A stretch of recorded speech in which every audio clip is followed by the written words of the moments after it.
by building children that shape lives, inspiring leadership, integrity, valiance, empathy, and service for today's generation.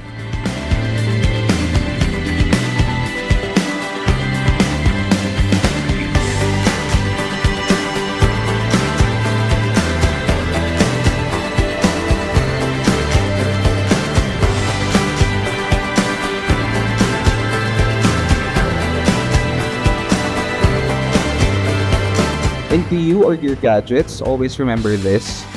Your dreams are never too big. You are never too small to make a difference.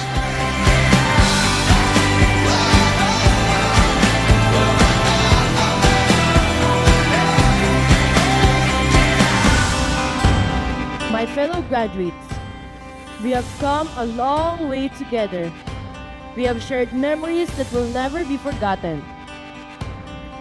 As we move forward, remember that every great journey begins with a single step.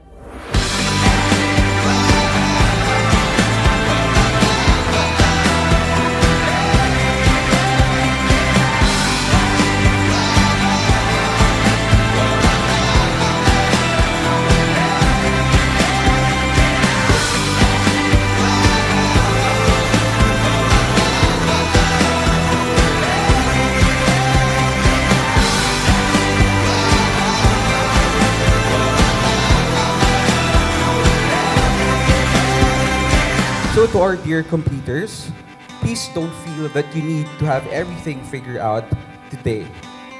It's okay not to know yet who you want to be.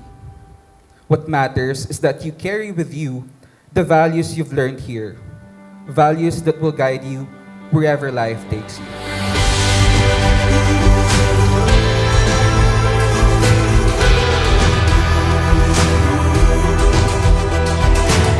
Kaya sa araw na ito ay pagdiwang natin ang bunga ng ating pinaghirapan. Ipagdiwang natin ang ating katatagan, ang ating sipag, at ang ating pangarap.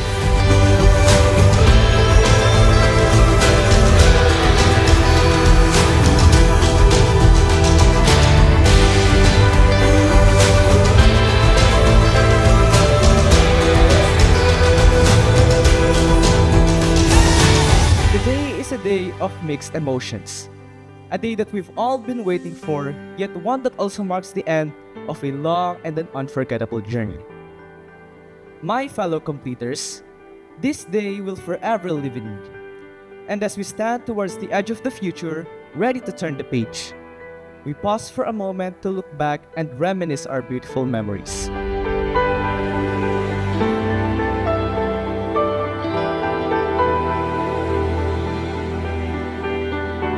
Bilang nagdaan din sa pagiging mag-aaral at siyang nagmamahal sa pagkatuto, masasabi kong hindi iisang beses akong nakaramdam ng pagod.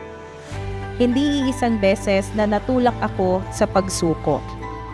Hindi iisang beses sa lahat ng pagdanas ko sa pag-aaral na ako ay naubos at naghanap ng pagtigil.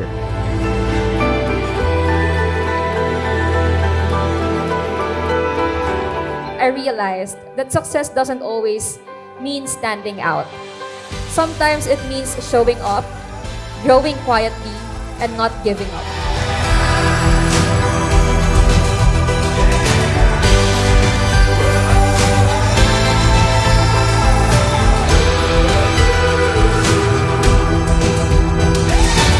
Malayo pa, pero malayo na.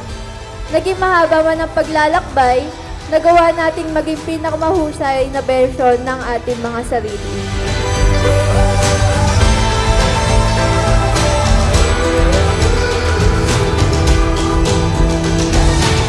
Normal na makaramdam ng pagod at maakit ng pagsuko. Ngunit, palaging mas mabuting piliin ang pahinga kaysa pagsuko. Mas mabuti ang pahinga kaysa pagtigil. Mas mabuti ang pahinga kaysa pag-ayaw.